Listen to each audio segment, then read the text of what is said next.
할렐루야. 오늘 말씀 우리 사도행전 10장 24절에서부터 33절 말씀, 모든 사람들에게 최고의 선물은 복음입니다 라는 제목으로 여러분들과 함께 은혜를 나누고자 원합니다. 오늘 사도행전 10장 본문은요, 구원의 복음이 모든 이방인들에게 전해져야 함을 상징적으로 보여주고 있는 사건으로서 이 고넬료 가문의 성령 강림 사건에 대하여 기록하고 있는 내용입니다. 여기서 우리가 지난 주일에도 살펴본 것처럼 고넬료가 하나님 앞에 계시를 받죠. 하나님의 사자가 나타나서 이제 요바에 있는 이 무두장이 시몬의 집에 있는 베드로를 청하라라고 명하셨던 것을 보게 됩니다.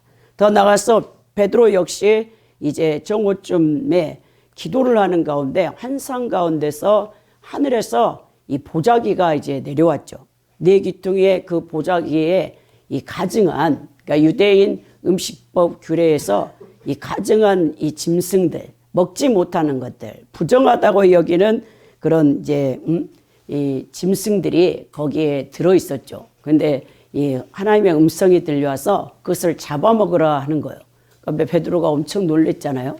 그러니까 나는 어릴 때부터 유대인으로서 하나님의 율법을 순종했고 이 가증한 음식은 먹어본 적이 없다라고 하나님 앞에 이제 말씀드렸을 때 하나님께서 음성이 들려오시기를 내가 깨끗게 한 것을 네가 더럽다고 속되다고 하느냐 하면서 그 환상이 3번이 연속으로 이제 계시되어진 것을 보았습니다. 하나님의 역사는 그러니까 쌍방간에 이제 일어나는 것이죠. 그래서 우리가 이 말씀을 통해서 살펴보았는데 그때 이제 바로 이 고넬료는 순종하고 그 중에서 가장 신실한 하인 둘과 또 이제 다른 병사 하나를 이 3명을 이 요바에 있는 베드로에게 보내는 장면을 우리가 함께 살펴보았습니다. 오늘 이 말씀에서 역시 요바 시몬의 집을 방문한 이제 그 고넬료의 하인들이 이튿날 가이사라에 있는 이제 고넬료 집으로 다시 베드로를 데리고 오는 장면입니다. 이것은 역사적인 만남이었습니다. 고넬료는 온 가족을 불러 모아놓고 베드로를 기다리고 있었으며 베드로가 도착하자 매우 극진하게 환영했던 이 장면이 오늘 기록되어 있는 내용입니다. 그리고 베드로와 고넬료 두 사람은요, 그들 두 사람의 만남이 오로지 하나님의 이 주권과 섭리에 의해서 이루어졌다는 사실을 피차 밝히는 내용이 기록되어 있습니다. 특별히 본문에서 2가지 사실이요, 매우 부각되어 있는 장면이 나타나고 있는데요. 그것은 첫째, 고넬료가 베드로를 주의 사역자로 인정하여서 그 앞에 엎드려 겸손하게 절을 하는 장면이 나타나 있습니다. 세상적인 위치에서 보면요, 고넬료는 이 지배국에 그리고 100명을 거느리는 이 군대 장관이잖아요. 그리고 여러분 이 시몬 이 베드로는 여러분도 아시다시피 갈릴리의 어부죠. 이름도 없는 무명한 사람이라는 거예요. 근데 세상적인 위치에서 권세 있는 자가 이렇게 무명의 하나님의 종이라는 이유 하나만으로 이 하나님을 섬기는 것 같이 엎드려서 이 절했다는 장면에서 정말 이 백부장 고넬료가 이 권위 있는 자, 하나님의 권위를 얼마큼 인정하는가를 볼 수 있다는 거예요. 그러니까 고넬료는 베드로를 주님께서 보내신 권위 있는 이 사자로 인정하고 하나님을 영접하듯 이제 베드로를 영접한 것을 보게 됩니다. 이것은 바로 하나님을 경외하던 고넬료의 믿음을 대변해 주는 사건이라 볼 수 있습니다. 또한 베드로도 자신에게 신적 경의를 표하는 고넬료를 이러한 행동은 이 삼위일체 하나님, 그러니까 이제 하나님께만 해야 될 경배, 이 절이라는 것은 이 경배거든요. 인간이 받을 수 없습니다. 그래서 이제 만류하면서 나도 너와 같은 사람이니 엎드리지 말고 일어나라라고 이제 만류했던 것을 보게 되는 것이죠. 이것은 베드로가 그 자신이 능력 있는 사도라 할지라도 하나님의 복음을 전달하는 심부름꾼에 불과함을 바로 인식하며 바로 이제 경건한 신앙의 자세를 베드로가 갖고 있다는 것을 볼 수 있고요. 둘째, 이 또 우리가 주목해 보아야 될 장면은요, 베드로와 고넬료가 이 자신들의 만남이 하나님의 섭리라는 것을 인정하고 있다는 거예요. 그러니까 베드로는 아직 주님의 뜻이 무엇인지를 확실히 모르고 있습니다. 그러니까 환상을 보았고 또 이제 고넬료의 하인들을 통해서 이 고넬료 가문에 왔지만 하나님이 어떤 일을 행하실지에 대해서는 아직 하나님의 계시를 받지 못한 상태거든요. 그래서 굉장히 자신의 이 행위에 꺼림직함을 좀 갖고 있었어요. 왜냐하면 유대인 전통에 어긋나는 파격적인 행위이기 때문에 그렇습니다. 유대인들은 절대로 이방인들을 개취급하고 자신들의 나라 민족만 하나님께 선택받은 선민으로 자민족 우월주의를 갖고 있는 이 유대인들이 그것도 자신들을 지배하고 있는 이 피지배자의 나라의 이 백부장, 그 이제 군대 장관의 초청을 받아서 갔다는 것이 그것도 이방이잖아요.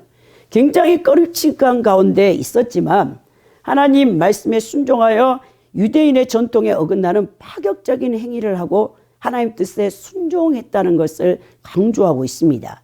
고넬료 역시도 하나님의 천사가 나타나서 이 요바에 있는 시몬 베드로를 데려오라고 했는지는 모르지만 아무튼 하나님의 뜻을 이루기 위해서 순종했다는 것이죠. 오늘 이 사건을 통해서 말씀을 통해서 복음을 듣는 우리의 마음의 자세와 태도의 중요성, 또 하나님 법인 말씀에 순종할 때 이 놀라운 하나님의 구원의 은총과 기적을 우리가 맛보게 된다는 사실을 함께 나누어 보았으면 좋겠습니다. 우리가 이제 세 대지로 말씀을 함께 나누는데요. 첫째는 복음을 받기에 항상 준비된 마음과 자세가 필요하다는 것이요. 이것이 바로 24절에서부터 27절에 기록되어졌고요. 두 번째는요, 이 하나님의 법인 말씀을 소중히 여기는 믿음이 필요하다는 것입니다. 이것은 28절에서부터 32절의 말씀이고요. 이제 우리가 나눌 마지막 대지는요, 이 모든 사람들, 그러니까 하나님 앞에 서서 이 말씀을 듣고 순종할 때 구원을 받게 된다는 사실을 우리가 33절에서 함께 나누고자 원합니다. 그럼 먼저요, 복음을 받게 우리가 항상 준비된 마음과 자세가 필요한데요. 오늘 24절에 보니까 이 가이사라에 들어가니 고넬료가 그의 친척과 가까운 친구들을 모아서 기다리고 있는 장면이 기록되어 있는 것입니다. 사실 우리가 인간적인 이성적인 생각을 통해서 알 수 있는 것은, 여러분 지금 고넬료는요, 이 베드로가 누군지를 전혀 몰라요. 근데 이 하나님의 사자에 의해서 천사가 나타나서 이제 요바에 있는 이 베드로를 데려오라 했거든요. 근데 여러분 오늘 고넬료의 자세를 보십시오. 이 고넬료가 자기 혼자만 지금 베드로를 기다리고 있는 것이 아니고요, 자신의 일가 친척을 모두 불러서 정말 이 하나님의 지시를 순종하고 있는 것을 본다는 거예요. 먼저 이제 기다리다라는 이 단어가 굉장히 중요한데요. 이 기다리다라고 표현된 이 번역된 여러분 이 헬라어 단어가요, 이 프로스토콘이거든요. 이 프로스토콘이란 뜻은요, 메시아를 기다리는 마음, 그리고 이 어떤 질병에 걸려서 더 이상 이 의학이나 또 사람의 방법으로는 손을 쓰지 못할 때 정말 우리가 이 간절하게 하나님 앞에 치유받기를, 이 신적인 치유를 받기를 이제 기다리는 이 마음, 더 나가서 아무것도 없는 거지가 이 추운 겨울에 구걸을 하는 거죠. 우리가 이제 사도행전 3장에 봤을 것처럼 안전뱅이가 날 때부터 이제 안전뱅이였던 그 사람이 예루살렘으로 성전에 오는 사람들에게 구걸을 하려고 그 사람들을 간절히 바라보는 거죠. 여러분 이 거지가 왜 간절히 바라보겠습니까? 이 구걸하지 못하면 오늘 그 몇 푼이라도 여러분 동량하지 못하면 굶게 되기 때문에 그런 간절함으로 기다렸던 것을 보는 이 장면도 우리가 함께 살폈는데요. 이 기다리다라는 프로스토콘이라는 이 단어가 바로 그런 뜻을 갖고 있어요. 이 단어는요, 본절에서 고넬료가 긴 인내로 간절한 기다림의 시간을 보내었다는 것을 우리가 짐작할 수 있습니다. 그러니까 고넬료는 베드로를 기다리되 너무너무나 간절한 마음으로 기다린 것입니다. 그래서 많은 친척과 친구들을 모아서 함께 기다렸다는 거예요. 이 고넬료의 준비된 마음. 여러분 하나님의 그 기적과 역사가 나타나면요, 우리의 이 성도들의 마음에 이런 간절함, 기다림, 특히 여러분 구약 성경의 시편 기자들은요, 시편 42편에서 목마른 사슴이 시냇물을 찾아 헤매듯이 내 영혼이 주를 찾기에 갈망한다 했거든요. 여러분, 이 갈망하다는 뜻은요, 사슴이 시냇물을 찾아내야 돼요. 그 광야에서. 그 물을 마시지 못하면 사슴은 죽습니다. 사슴의 이 코가요, 물을 찾는 가장 예민한 감각을 갖고 있다는 거예요. 그래서 사슴을 쫓아가면 반드시 여러분 이 광야에서 물을 만나게 돼 있어요. 여러분, 우리가 하나님을, 예수 그리스도를 여러분들이 그렇게 간절히 갈망해 본 적이 있습니까?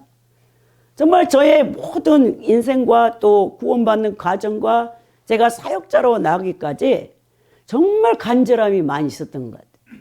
제가 구원받을 때도 간절했고 또 성령을 권능을 받을 때도 정말 간절했던 것 같아요. 그러니까 하나님께서 저는요, 어떤 은사나 능력을 쉽게 주지 않았어요. 제가 여러분들에게 여러 번 간증했던 것처럼 방언을 받는데도 4년을 밤낮으로 철야를 하고 새벽 예배를 드리게 하셔서 겨우 그것도 또 마지막에 또 21일 작정 철야를 했는데요. 21일 날 마지막 때도 방언이 임하지 않았다고 했잖아요. 그래서 저를 도와줬던 강도사님이 이 자매님은 하나님이 다른 은사를 줬대요. 그러면서 방언은 하나님이 안 주실 것 같다고 했어요. 그래서 제가 그때 울면서 성전에서 하나님 앞에 울니까 갑자기 혀가 확 돌아가면서 낼렐렐렐 되더라고요. 그래서 제가 방언을 받게 된 겁니다. 정말 저는요, 성령의 불도요, 너무너무 간절히 원했어요. 왜냐하면 우리 집안이 워낙 영적으로 강한 집안이기 때문에 샤머니즘적으로 강한 역사가 있기 때문에 제가 그 권능을, 성령의 권능의 불을 받지 않으면 이겨내지 못하기 때문에, 그리고 저는 이제 부흥사들이 소나무 몇 개 뽑아야 여러분 이 성령의 불을 받는다라는 것을 어릴 때부터 많이 들었기 때문에 정말 제가 이천성 목사님의 여러분 그 이제 하늘상 기도원에 가서요, 막 그렇게 울었어요. 거기는 기도 방언을 받는다는 곳이잖아요. 이천성 목사님 막 살아계실 때 설교하잖아요. 설교를 못 하시는데 그냥 막 불이 뚝뚝뚝 떨어져요.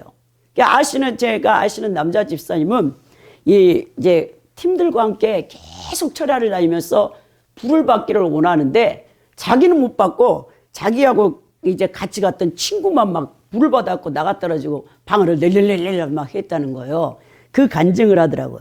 제가 그 집사님, 남자 집사님 16년 동안을 제가 케어하면서 방언을 받게 했거든요. 안수를 해서. 그래서 제가 방언 받지 못하는 사람들 안수하면 방언이 터져요. 그런 하나님 은사를 이제 주셨는데, 여러분 이 간절함이 없으면 하나님 못 만납니다. 정말 간절해야 우리 하나님을 만나요. 그 하나님을 만날 사람은요, 변화될 수밖에 없어요. 예전에 여러분 타락했던 인생에서 완전히 바뀔 수밖에 없습니다.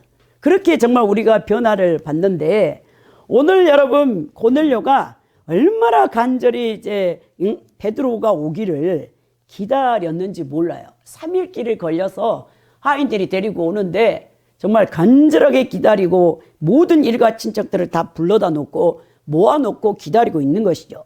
오늘 여기서 우리가 받게 되는 교훈은요, 말씀을 받을 믿음의 준비가 되어 있는 성도가요, 참 믿음의 사람입니다. 오늘 여러분 베드로를 맞이할 만반의 준비를 갖추고 있는 고넬료를 보십시오. 이 고넬료가 얼마나 하나님의 이 천사의 말을 잘 믿었는지를 보여줍니다. 성도 여러분, 당시 여러분 아무리 가까운 거리라 할지라도 성인 남자의 발걸음으로요, 요빠까지, 가이사라에서 요빠까지는 50km예요. 50km. 그러니까 서울에서 여러분 화성, 수원이나 화성까지 가는 거리라는 거예요.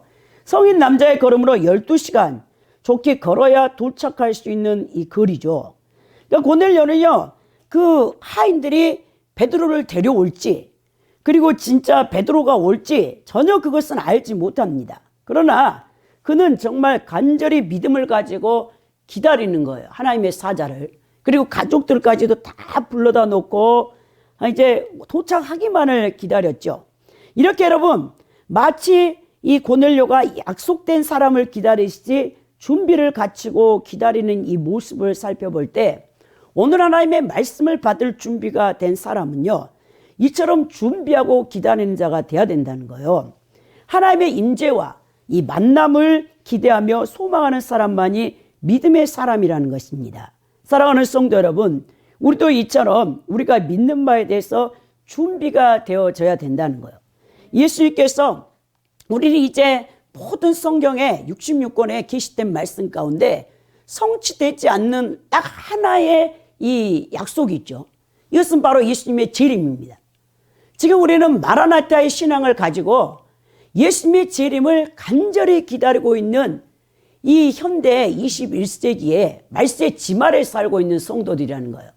여러분, 이제 구약에 이 계시된 이 모든 언약, 약속된 말씀이 초림하실 예수 그리스도를 통해서 성취되어졌다면, 이제 예수님께서 사도행전 1장에서 500명의 제자들이 이 쳐다보고 있는 감람산에서 하늘 구름을 타고 올라가셨잖아요. 그러면서 내가 너희들이 보는 것 같이 다시 구름을 타고 재림해서 이 땅의 모든 불의한 악인들을 죽이고 이제 너희들에게 첫째 부활을 채를 있게 할 것이라 라고 언약하고 이제 우리 예수님이 승천하시잖아요. 우리의 이 모든 이제 이 말세지말에 살고 있는 성도들은요, 예수님의 재림을 우리가 기다려요. 준비가 되어져야 됩니다. 그래서 여러분, 마태복음 25장에 예수님의 재림을 맞을 준비에 대해서 미련한 10처녀, 이제 슬기로운 5처녀와 미련한 5처녀의 비유가, 10처녀 비유가 바로 거기에 있는 것이죠. 여러분, 우리는 그 재림 날짜는 몰라요. 그렇지만 반드시 예수님이 재림하신다는 사실은 우리가 기억하고 준비하고 있어야 됩니다. 그래서 여러분, 허리에 띠를 뜨고 등불을 켜고 서 있으라. 너희는 마치 그 주인이 혼인집에 돌아와 문을 두드리면 곧 열어주려고 기다리는 사람과 같이 되리라 라고 누가복음 12장 35절에서 36절에 재림을 맞이할 이 마라나타의 성도들의 준비할 자세가 어떠한가를 우리에게 가르치고 있다는 것입니다. 우리가 이를 통해서도 보듯이 지금은요, 탈기독교화 시대예요.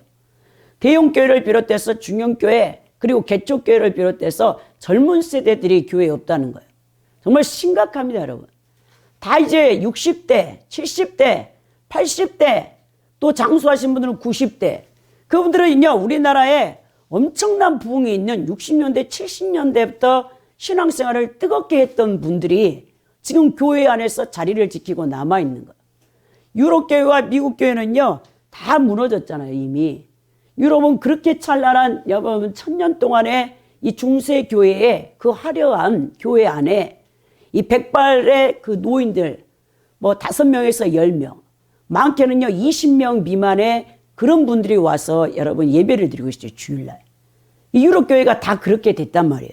그런데 지금 우리 여러분 한국교회의 현실도요, 초고령화로 이제 진입하고 있는 거예요. 어린 주일학교 학생들이나 중고등부 청소년들이나 20대 대학부 청년들이나 20, 30대, 40대조차도 교회 안에 들어오지 않습니다. 이 탈기독교화 시대에 지금 그래도 왕년에 뜨겁게 성령 충만받고 신앙생활했던 여러분 이제 50대 후반이라 젊어야, 아니면 60대, 70대, 80대가 지금 자리를 잡고 있어요, 교회에. 그럼 여러분 10년 안에, 20년 안에 우리 한국교회의 현실이 어떻게 될 것 같습니까? 바로 여러분 유럽교회와 같이 돼버린다는 거예요. 이러할 때 우리가 정말 각성하지 아니하면, 우리가 잠자고 있는 영혼들이 깨어나지 아니하면 이거 큰일이 난다는 거예요. 오늘 여러분 고넬료의 일가를, 이 친척들을 모아놓고 하나님의 사자를 기다렸던 이 여러분 고넬료를 보면요, 여기서 우리가 알 수 있는 가장 중요한 교훈은 뭐냐? 세상 모든 사람들에게 가장 좋은 선물은 복음이라는, 복음. 여러분, 우리가 성탄을 이제 얼마 남겨놓지 않았잖아요. 2주 후에면 우리가 이제 예수 그리스도의 아기 예수로 탄생한 성탄을 축하하는 우리가 절기를 이제 지키게 되는데요. 이 성탄을 앞두고 있는 우리의 교회와 그리고 세상 사람들에게 가장 기쁜 선물이 뭐냐면요, 이 복음이래요, 복음. 여러분, 오늘 베드로가 전하는 복음을 들으려고 고넬료는요, 자기 혼자 있는 게 아니에요. 자기 일간 친척 모두를 불렀어요. 다 여러분 로마 이방인들이겠죠. 유대인은 아닐 거 아닙니까? 이 고넬료가 여러분 로마의 시민권을 갖고 있는 백부장인데, 그러니까 여러분 자기 일가 친척을 다 불러 모아가지고 여러분 이제 베드로가 오기만을 기다리는 거예요.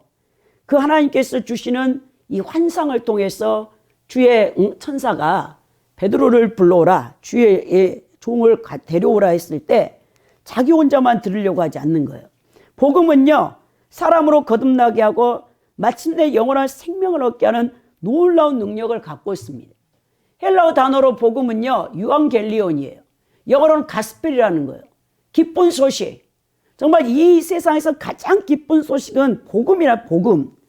여러분, 그래서 지나온 역사 속에서 수많은 여러분 이 기독교인들이 그 복음을 전하기 위해서, 혹은 그 복음을 지키기 위해서 자신의 재물과 가족과 자기 생명까지도 기꺼이 희생했던 것을 2000년 교회사를 통해 볼 수 있습니다. 세상에 이 복음보다 더 귀하고 가치 있는 것이나 있을 수 없다는 것이죠. 그러므로 우리 모든 성도들은요, 이 복음을 모든 사람들에게 전하지 아니하면 안 된다는 거예요. 반드시 복음을 전해야 합니다. 만약 여러분들이 가족들을 사랑한다면, 그리고 어떤 다른 사람들을 사랑한다면 복음을 여러분 전하지 아니하면 안 된다는 거예요. 그건 진정한 사랑이 아닙니다. 오늘날 많은 성도들이요, 입술로는요 다른 사람을 사랑한다고 립서비스는 잘해요. 그러면서도 복음을 전하지 않습니다. 그 복음을 듣지 못해서 그들이 결국 죽어 지옥의 유황불못에 영원토록 고통받는다는 사실을 알면서도 자신의 부모님에게, 형제에게, 자매에게, 남편 혹은 아내에게, 자녀에게 복음을 전하지 않고 있다는 사실입니다. 그러면서 여러분들이 그 가족들을, 또 이웃들을, 직장 동료들을 여러분들이 사랑한다고 말할 수 있겠습니까? 진정으로 우리 주변의 가족들이나 이웃들을 사랑한다면 이 기쁜 소식인 복음을 전해서 그 영혼들이 구원받고 천국 가도록 안내를 해줘야 된다는 거예요. 여러분, 이 세상 모든 사람들에게 가장 큰 선물은요, 이 기쁜 소식인 복음입니다. 지금 그 영혼들이 살아있을 때가 기회가 있죠.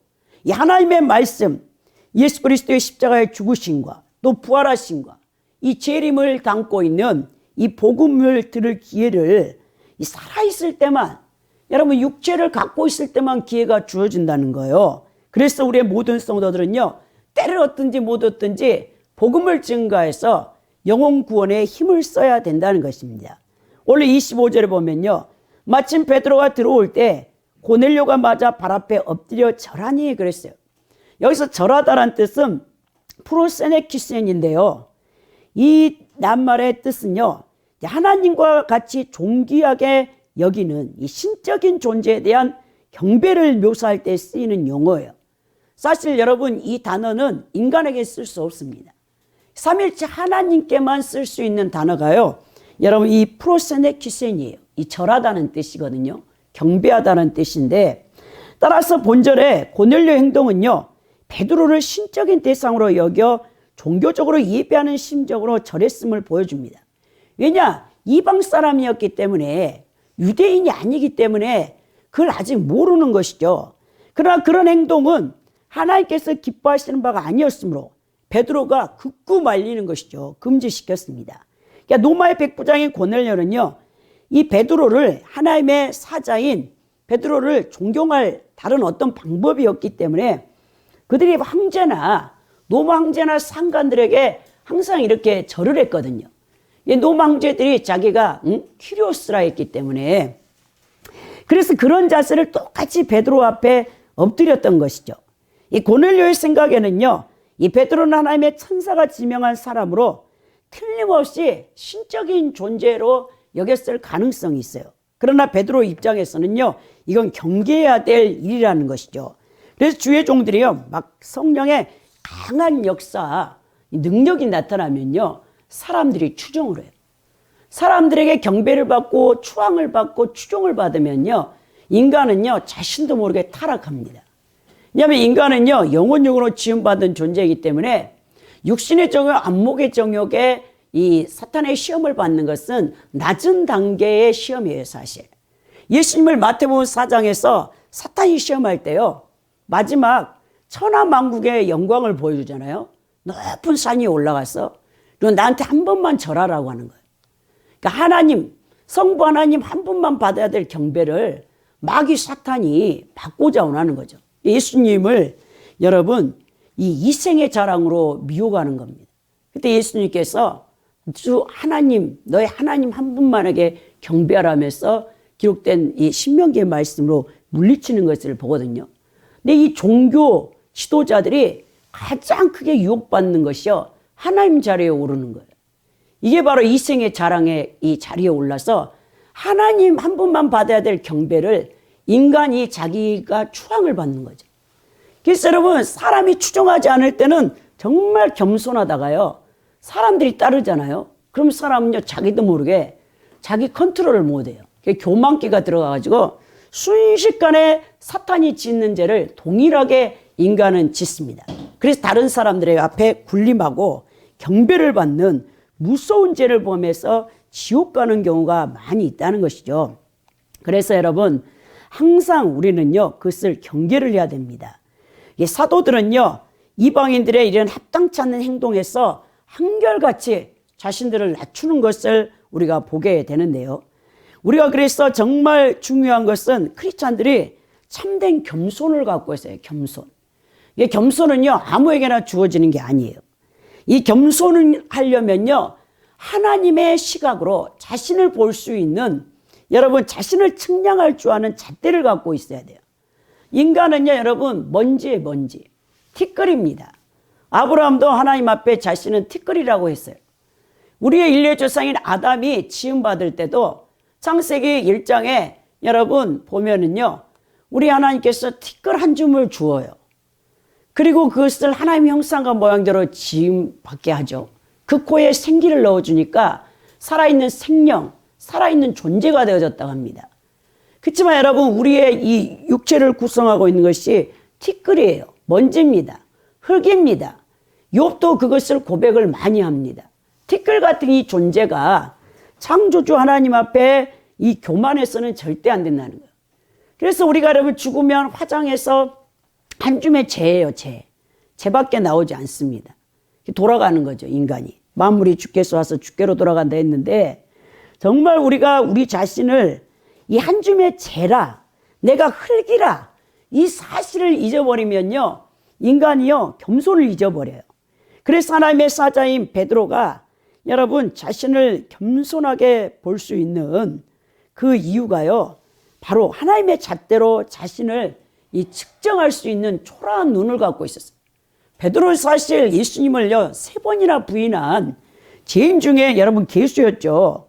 근데 하나님께서 그가 이제 회개할 수 있는 은혜를 베푸셨고, 그가 수제자지만 정말 그가 사역을 감당했을 때 항상 자기 자신의 부족함을 아마 알고 있었을 것입니다. 여러분, 그래서 만약 자신이 티끌이라는 존재를 모르는 사람들은요, 유선자가 돼요. 유대 종교 지도자들이 왜 유선자가 되어졌습니까? 이 유대 당시에, 여러분 예수님 당시에 유대 종교자들이 겉으로는 참으로 겸손한 척하죠. 일주일에 여러분 2번 반드시 금식하고 또 구제를 하고 늘 기도를 하죠. 그러면서 여러분 그 이스라엘 백성들 유대인 앞에서 항상 겸손한 척했지만 그들의 실제는요, 교만 그 자체였죠. 예수님이 독사의 새끼들이라 했고, 너희들은 다 사탄의 자식들이라 했으며 너희들은 해칠한 무덤과 같다 했어요. 왜 그런 말씀을 이제 비참하게 예수님 학교에 들어야 했냐면요, 그들은요 항상 자기 교만이 안에 있었습니다.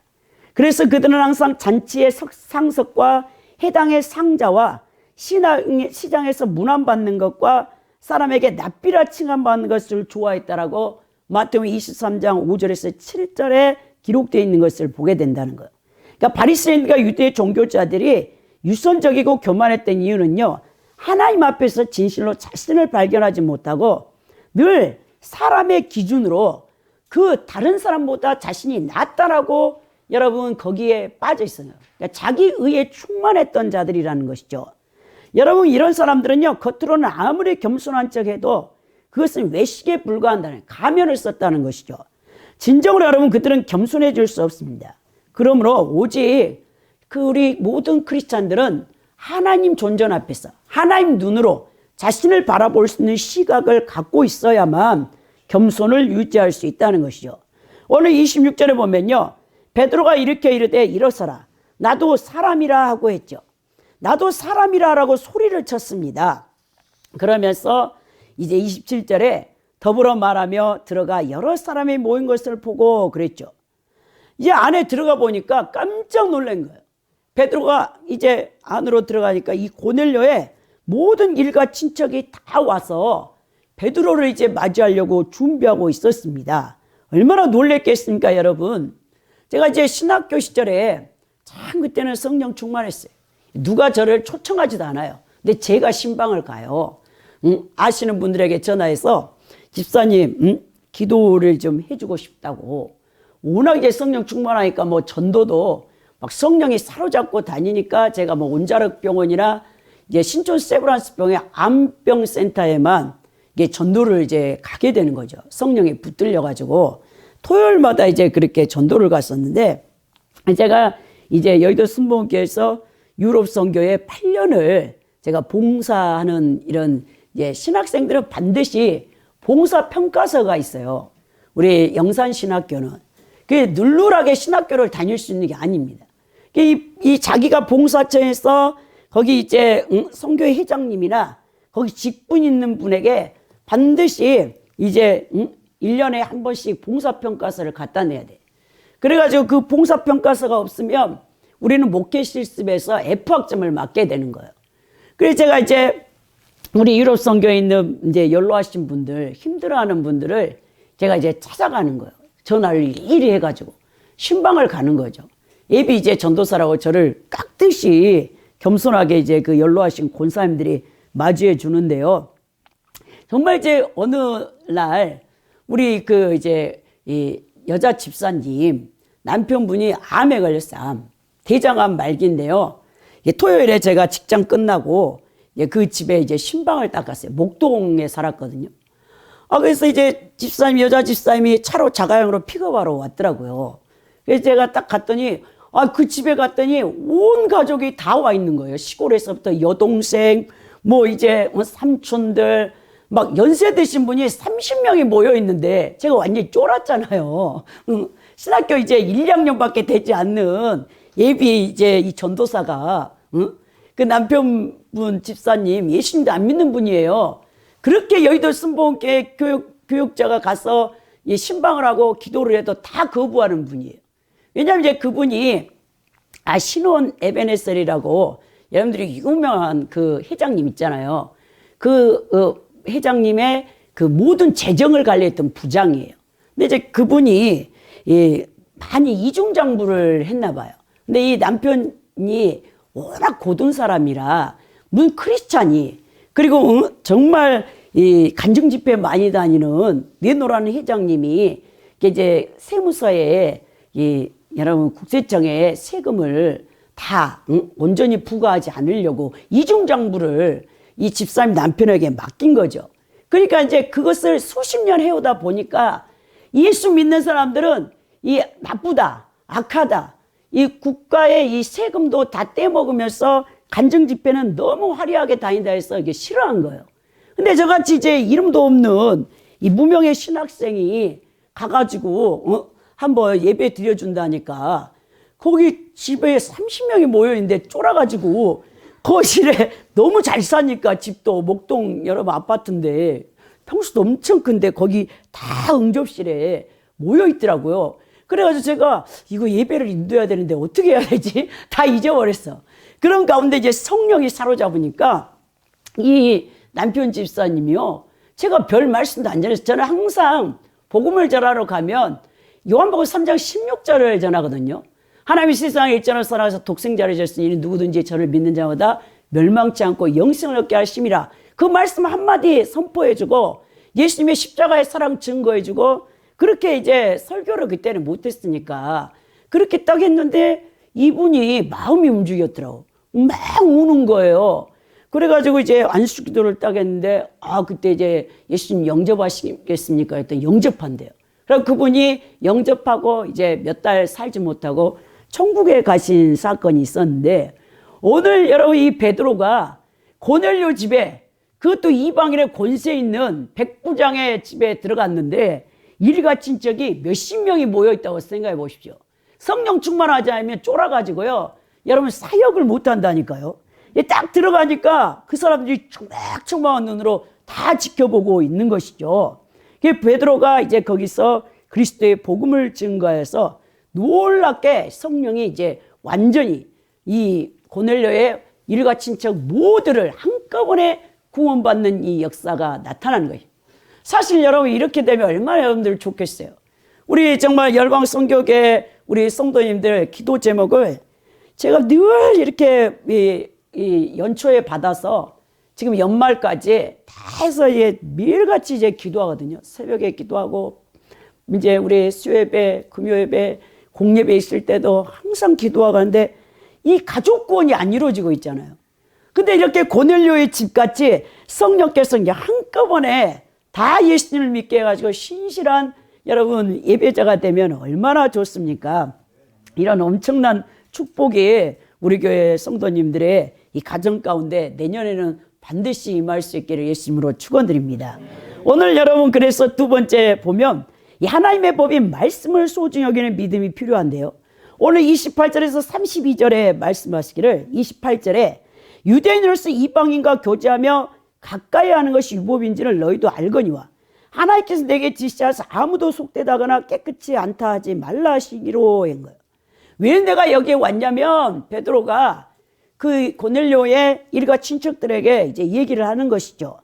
헬라어를 하지 못하니까 이제 통역을 했겠죠. 누군가가 이방인과 교제하며 가까이 하는 것이 그랬죠. 자, 이방인으로 여기서 번역된 이 알로필로라는 이 제목은요, 유대인을 기준으로 하여 다른 민족, 즉 외국인이라는 의미를 갖고 있어요.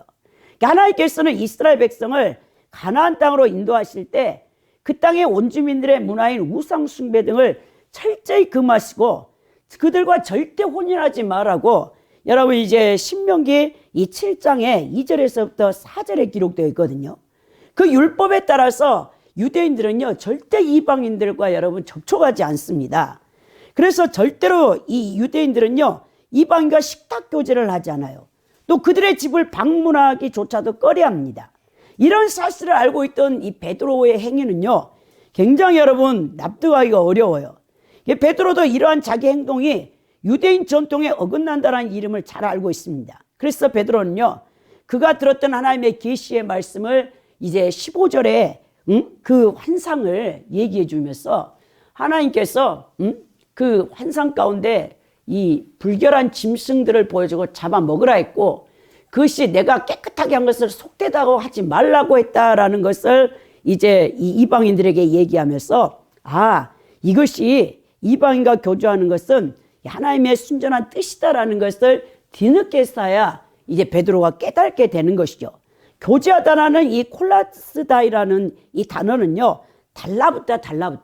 여러분 악교가 있잖아. 악교 딱 붙이면 절대 안 떨어지는 것처럼 이 친근 관계가 그렇게 유지되다라는 뜻이거든요.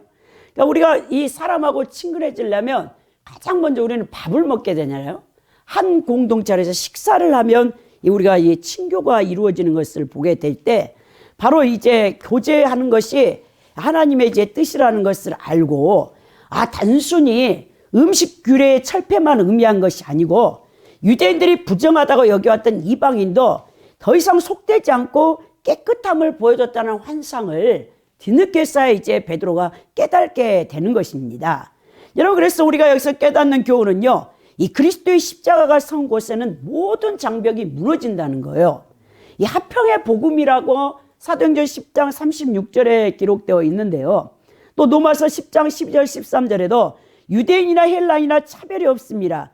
한 분이신 주께서 모든 사람의 주가 되사 그를 부르는 모든 사람에게 부요하시도다.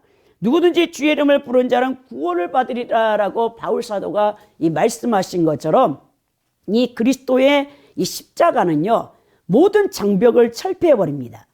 여러분 예수 그리스도의 십자가 이 땅에서 서기 전에는요 모든 사람들이 혈통에 따라서 또 여러분 지역에 따라서 언어에 따라서 문화에 따라서 각기 뛰어넘을 수 없는 담을 쌓고 그 담 안에 갇혀 살았어요.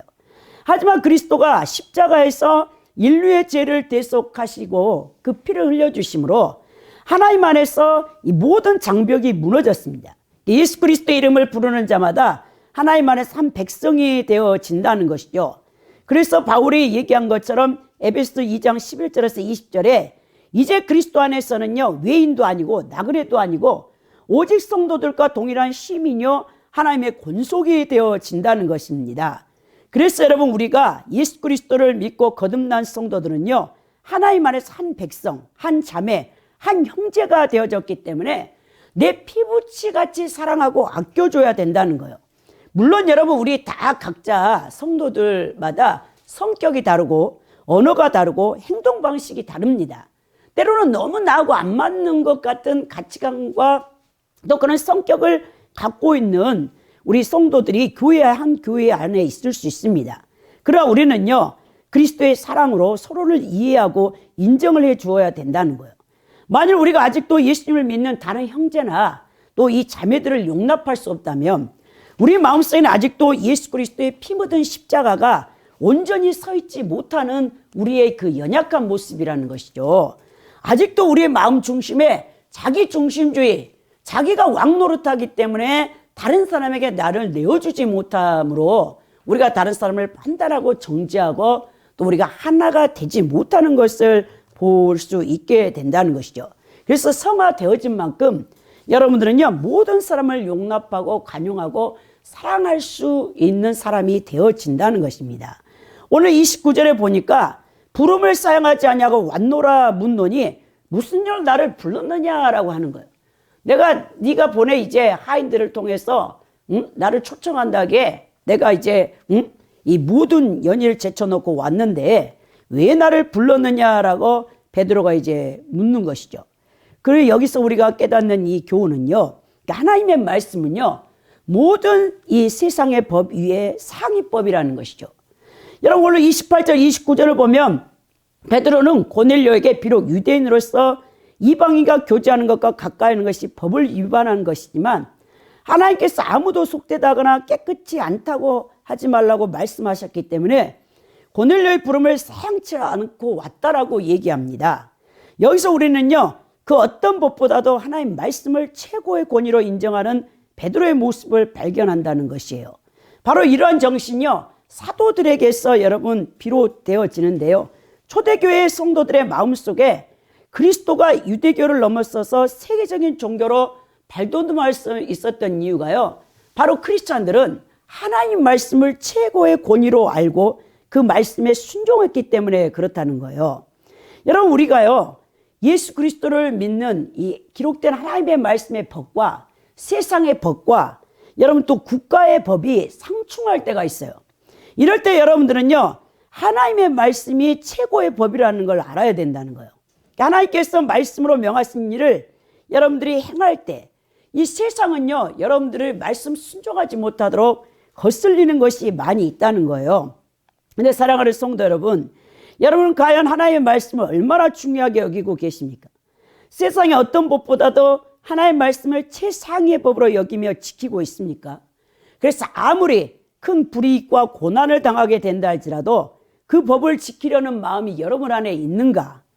우리 그리스도인들이 하나님의 법을 최우선시하여 순종하고 지킬 때 우리는 세상에 속한 자가 아니고 하나님께 속한 자요, 썩어질 이 땅의 백성이 아니라 영원한 하나님 나라의 백성이라는 사실을 기억하시기 바랍니다.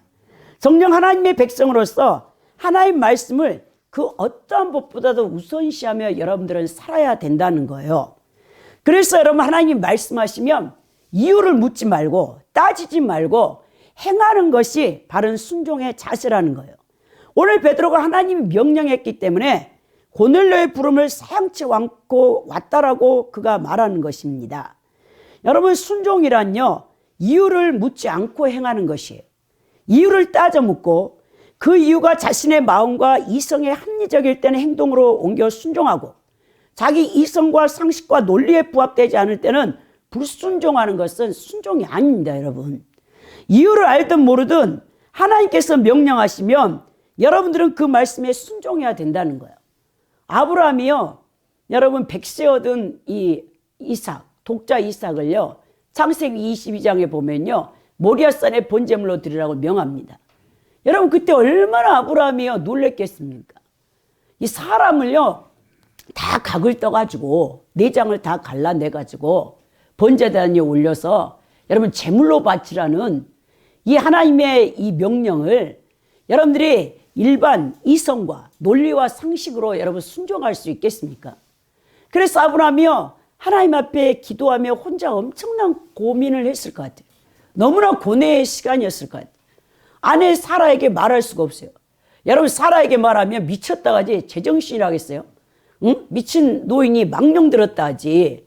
90세 얻은 어떤 아들인데 사라는 60에 여러분 경수가 끊어져서 아이를 낳지 못하는 여자인데 90세에 그 아이를 낳는데 그 귀한 아들을 각을 다 떠가지고 번제물로 드리라는 이 하나님의 이 명령을 아브라함이 받고 그 아내 사라에게 말했다면 그걸 허락해 주겠습니까?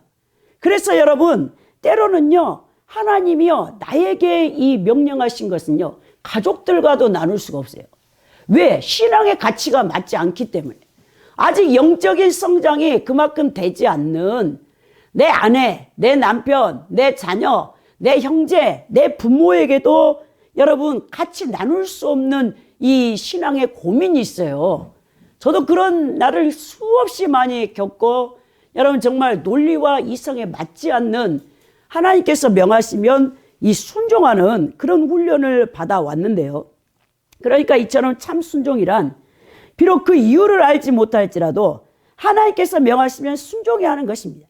하나님이 신학교를 가라. 그러면 신학교를 가는 거예요. 돈이 있든 없든 환경을 바라보든 이 환경이 되든 안 되든. 제가 항상 여러분들에게 간증하잖아요. 제가 신학교 갔을 때 돈 한 푼이 없는데 그것도 빚이 카드 돌려막기를 해가지고 한 달에 300만 원, 400만 원을 카드 돌려막기 하고 있는 사람한테 신학교를 가라고 명령하시는데 우리 가족들 생활비도 없는데 제가 순종을 못 하겠더라고요. 그래서 망설이고 있는데 우리 언니가 딱 신학교 원서를 사갖고 와가지고 제 방에다가 탁 놨더라고. 그래서 이것을 딱 놓고 순종하지 않으면 우리 어머니를 하나님이 데려간다 했대. 그 이제 우리 강서대교구에 가장 기도를 많이 하셔. 원래 귀신 들렸다가 노인 받았던 그 여전도사님, 노인식 전도사님이라고 그분이 동생이 사명자가 주의종인데 동생이 순종해야 이 어머니의 병이 낫는다겠다는 거예요. 영적인 병이. 그래서 우리 언니가 원서를 딱 갖다 놨어. 근데 정말 못 가겠더라고. 근데 그때 영산신학교는요, 그냥 들어갈 수 있는 신학교가 아니에요. 일반 여러분 이 이름 있는 정규 학위를 주는 여러분 신학대학보다 들어가기 더 힘들어. 5과목의 시험을 봅니다. 일반 상식을 비롯해서 영어를 시험을 보고요. 근데 제가 이제 순복음에 옮겨간 지 2-3달밖에 안 된 거예요. 저는 장로교에서만 자랐고 순복음의 교리를 전혀 몰라요. 근데 우리 하나님께서 가라고 명하셔가지고 벌벌벌 떨고 있는데 나는 못할 것 같아요. 근데 이제 청년예배 가면은 막 성령께서 이제 용기를 주셔. 근데 또 직장으로 일반 생활을 돌아가면 또 시험을 못 볼 것 같아. 시험 떨어질까 봐. 야간부 100명, 주간반 100명, 도합 여러분 1000명이 다니는 그 영산신학교 주영기 목사님이 세운 신학교인데 거기를 가야 돼요. 그 이제 신학교를 딱 와서 이제 시험을 보러 왔어요. 거기까지는 순종을 했죠. 5과목을 보는데 영어를 하나도 모르겠지. 일반 상식도 잘 몰라요. 준비를 안 했기 때문에. 근데 막 그 사람들이 다른 이제 학생들이 나이가 다 많아. 조장 이제 그분들이 지구역장을 막 30년 하던 사람들이 50-60대가 다 온 거예요. 근데 20대는 저하고 몇 명 되지도 않아. 젊은 청년들이 가가지고 있는데 막 그들이 막 영어로 뭘 외우더라고요. 그래서 뭘 외우세요? 그러니까 아니 우리 순복음하면 5중축복, 3중축복과 5중복음을 알아야지. 그러더라고요. 5중복이 뭔데요? 제가 그러니까 얼마나 답답하겠어요. 근데 3중축복은 뭔데요? 그러니까 요한일서 이 3장 2절에 사랑한 자의 내 영혼이 잘된 같이 내가 범사에 잘되고 강갈 내가 강구하더라. 요한사서 2장을 영어로 이걸 다 암송을 해야지. 나보고 어디서 왔니? 그래서 제가 장로교에서만 다녀서 왔는데요. 그러니까 시험이 떨어질 거래 나보고. 대놓고 그 얘기를 하시더라고요. 그래서 저는 이제 시험을 딱 봤어요. 하나님 저를 이제 떨어뜨리면 우리 엄마 안 데려가시겠지. 그거는 하나님이 알아서 하실 거지 했는데 딱 발표 날이 났는데 인터넷으로 확인해 보라는데 제 이름이 없는 것 같아. 그래서 떨어졌는갑다. 돈도 없는데 잘 됐다 했는데 딱 붙었더라고요. 꼴등으로 붙었겠죠, 사실. 100등 했겠지, 100등. 제 생각엔 그래요. 근데 등록금을 내야 돼. 등록금을 내야 되는데 등록금을 돈이 없는데요. 아니, 신학원인데 우리 100만 원이 100만 원. 지금 우리 연합신학원, 지금 제가 그때 20 몇 년 전이니까 100만 원이면 학원 치고요. 엄청 센 금액이잖아요, 사실. 나중에 졸업할 때 120만 원이었는데 올라가지고. 여러분, 지금 우리 한국연합신학원은 그래도 그 정도는 아니잖아요. 지금 물가가 지금 상승세가 몇 배인데, 그 당시에. 그 100만 원 돈이 어디 있습니까? 그래서 이제 제가 하나님 앞에 기도하고 2월 4일까지가 완납이에요. 근데 2월 4일, 그때는 지금은 3시 반에 은행 문을 닫는데 4시에 문을 닫아요. 그전에는, 20년 전에는. 그래서 4시까지 기다렸어. 우리 직장에서. 근데 저는요, 이 합격을 했으면 하나님이 돈을 줄 줄 알았어요. 4시까지 기다렸는데 아무도 연락이 안 오더라고요. 그래서 이제 인간의 방법으로, 그럼 또 카드빚을, 현금을 여러분 이제 인출을 받아가지고 100만 원을 받아가지고 제가 붙인 거예요, 제가. 그리고 이제 3월 3일에 입학 날을 기다리고 있는데 목요일마다 한 번씩 우리 국세청에 신우의 여자 목사님이 와요. 근데 그 여자 목사님이 굉장히 영적이야. 어느 날 예배 딱 와가지고 자매님 이리 좀 와보래. 예배 끝나고 점심 먹고. 그래서 왜 그러냐니까 이번에 신학교에 원서 넣었죠? 그러니까 예, 제가 그랬어요. 그랬더니 근데 왜 하나님 말씀에 순종 안 해요? 그러더라고요. 내가 그래서 예? 그랬더니 카드 이거 현금 인출해가지고 그 등록금 냈죠? 그러니까 나 누구한테도 그 말 한 적 없거든요. 깜짝 놀래가지고 아니 목사님 그걸 어떻게 하세요? 그랬더니 하나님이 새벽 기도하는데 필자자면이 넣고 기도하는데 그걸 다 보여주더래. 그래서 하나님이 4년 등록금이 다 예비되어 있는데 왜 인간의 방법을 쓰냐는 거예요. 그래서 저는 그때까지 성령님을 몰랐어요, 여러분. 예수님은 그렇게 믿었는데도 그렇게 심장이 뛰어서 4년 동안 잠을 못 잘 정도로 예수님이 이렇게 저를 강하게 사랑했는데도 성령의 인도함을 받을 줄 모르는 거예요. 그래가지고 제가 이제 3월 3일에 입학해 갔더니 아이고 어리석게도 한 달간 여유를 주더라고요. 등록금 못 낸 사람 3월 말까지 내라더라고. 그랬으면 하나님께서 제 것을 누군가에 예비해서 줬을 텐데 그 빚이 카드 빚이 졌어요. 그거에 4년 내내 간 거예요. 또 실수를 해. 계속 내가 한번 떨어진 것은 또 오더라고. 이제 3학기를 등록금을 못 내가지고 제가 제적당했다고 했잖아요. 그때 하나님이 그러더라고요. 저보고 너는 지금까지 똑같이 하라는 대로 해라. 아예 제적당했어 이제는. 근데 제가 또 그때도 유혹을 받아가지고 또 이제 한 학기 것만 갖고 오면 100만 원 갖고 오면 세 학기 밀린 거 2학기는 장학금으로 해준다고 우리 이사장님이 이 여름에 이제 6월 말에 3학년 1학기 말에 시험을 봐요. 근데 우리는 그 89절씩 성경을요 암송해서 써야 돼요. 그냥 우리는 이 공부하는 게 아니에요. 그래가지고 범위가 있어요. 그걸 막 쓰고 있는데 내 옆에 와서 그 이사장님이 막 책가방 이렇게 떠들면서 김필자 신학생 점수가 너무 좋아 그래. 그러면서 너무 아까워. 내 컴퓨터에 임시로 김필자 신학생의 모든 그 이제 성적을 보관하고 있다는 거예요. 이번에 한 학기 것만 갖고 오면 나머지 금액은 2학기는 내가 장학금으로 학장님 장학금으로 해줄 거니까 6월 말까지 가져오래. 그러니까 제가 또 실수를 한 거예요. 벌써 3년이 지났는데 아직도 통과를 못해. 이 하나님 앞에 맡기는 법을. 그래가지고 이제 직장 언니한테 가가지고 언니 이제 신우의 언니거든요. 돈 있으세요? 그러니까 돈 있지. 그 언니는 결혼하라는 미스거든요. 그 언니 나 돈 좀 빌려주세요. 그래가지고 또 돈을 빌려다가 제 책갈피에 딱 넣어놨어. 그랬더니 갑자기 막 심장이 부둥부둥 뛰더라고. 이 도둑질한 것 같아. 그래가지고 왜 이렇게 심장이 뛸까 했더니 돈을 딱 감춰놨는데 그 일이 터져가지고 그 돈을 이제 못 갖다 내고 또 이제 또 그 빚이 진 거죠. 그래서 제가 신학교 졸업하고 3천만 원 빚이 진 거예요. 카드 빚이. 계속 떨어져 계속. 그러니까 하나님의 시험이 여러분 쉬운 게 아니에요. 사실. 대본에 여러분 순종하면요. 한 번에 통과하죠. 근데 우리 하나님 그렇게 하지 않는다는 거예요. 물질 훈련 받는 거예요. 여러분 제일 고통스러워요. 물질 연단이요. 정말 차비도 없이 하나님께서 명령하시거든요. 그러면 그걸 순종한다는 게 쉽지 않다는 것이죠. 오늘 여러분 이렇게 여러분 순종은요, 이유를 묻지 않아야 돼요. 하나님 명하시면 그냥 믿음의 발을 내딛어야 되는 것입니다. 오늘 30절에 보니까요, 고넬료가 이래서 내가 나흘 전 이맘때까지 내 집에 제9식 기도를 하는데 갑자기 한 사람이 빛난 옷을 입고 내 앞에 서서, 이건 우리가 지난번에 다 나누었던 이야기죠. 더 나갔어요, 여러분. 31절에 보니까 말하되 고넬료야, 하나님 내 기도를 들으시고 내 구제를 기억하셨느니 하죠. 여러분, 이 구제는요, 이 친절한 행위 자선 구제금인데요. 예, 고넬료의 구제는 형식적인 구제가 아니고 자기 과시적인 구제가 아니었습니다. 진짜 가난하고 도움을 필요하는 사람들에 대한 자비와 동정심이 담긴 진실한 구제였다는 것을 볼 수 있죠. 사실 구제는요, 유대교에서도요, 그리고 초대교회 성도들도 가장 중요한 하나님의 사역으로 여겼지 않습니까? 그래서 여러분 사도행전 6장의 1절에서 6절에 보면 초대 예루살렘 교회에서도 과부들을 돌보는 일을 판단에 근거로 해서 이 집사를 뽑는 이 그런 역사도 나타났던 것을 보게 됩니다. 이에 더 나아가서 여러분, 이 세 번째로 하나님 앞에 서서 말씀을 듣고 순종할 때 오늘 구원을 받게 되는데요. 올 33절에 보니까요, 내가 곧 당신에게 사람을 보내었는데 오셨으니 잘하였도다. 이제 우리는 주께서 당신에게 명하신 모든 것을 듣고자 하여 다 하나님 앞에 있나이다 그러죠. 자, 고넬료는 몸소 왕래해준 이 왕님해준 베드로에 대한 깊은 감사의 마음이 배어있는 표현으로 환영을 했습니다. 그러면서 그 일가족들이 다 하나님 말씀을 지금 듣기를 원해요. 베드로가 입을 열기를 다 쳐다보고 있는 것입니다.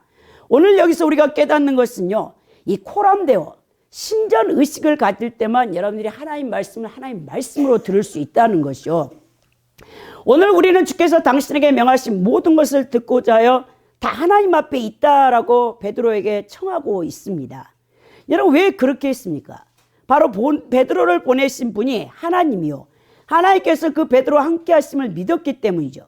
그래서 그의 앞에 있는 것이 곧 하나님 앞에 있는 것이요, 그의 입술을 통해서 나오는 말씀이 곧 하나님의 말씀이라고 생각했기 때문에 그렇습니다. 이처럼 여러분, 고넬료와 그의 가족과 친구들이 하나님의 의식, 신전 의식을 가지고 있었을 때 그것이 베드로를 통해서 말씀하시는 하나님의 말씀을 그대로 받아들일 수 있게 된다는 거예요. 오늘 우리 성도들도 마찬가지입니다. 이 데살로니가 교회 성도들이요, 분명한 이 코람데오 의식을 갖고 있었어요. 그래서 사도 바울들이 복음을 전할 때 그 말씀을 하나님 말씀으로 받을 수 있었던 것을 보게 되는데요. 데살로니가전서 2장 13절에 보면요, 이러므로 우리가 하나님께 끊임없이 감사함은 너희가 우리에게 들은 바 하나님의 말씀을 받을 때 사람의 말로 받지 아니하고 하나님 말씀으로 받음이니 진실로 그러하도다. 이 말씀이 또한 너희 믿는 자 가운데서 역사하느니라 그랬죠. 우리가 이 기록된 성경 말씀을 통해 또 목회자 여러분 설교를 통해서 말씀하신 하나님의 음성을 들을 줄 알아야 된다는 거예요. 사랑하는 성도 여러분, 이 목회자가 선포하는 설교를 여러분들은 어떤 마음으로 듣고 있습니까? 하나님 말씀을 들을 때 그 말씀을 선포하는 사람 앞에 선다면 여러분은 결국 하나님 말씀을 듣지 못하고 오직 사람의 말만 듣게 될 것입니다. 여러분, 사람 말로 듣기 때문에 여러분 영적 변화가 없는 것이에요. 하지만 여러분들이 설교자를 통하여 말씀하시는 하나님을 의식하고 그 앞에 선다면 그 말씀은 여러분들의 마음을 움직여서요, 여러분들의 삶 속에서 행동하게 하는 폭발적인 능력을 발휘한다는 거예요.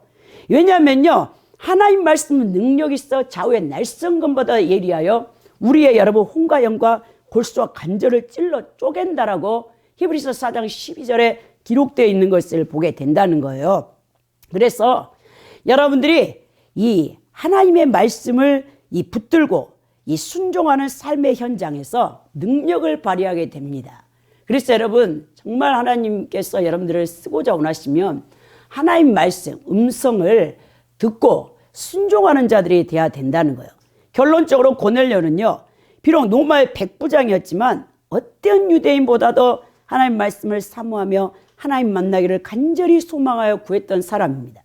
결국 하나님께서는요, 고넬료의 간절함을 지켜보시고 베드로를 보내셔서 고넬료와 온 가족이 구원받을 수 있도록 성령의 강림을 부어주셨습니다.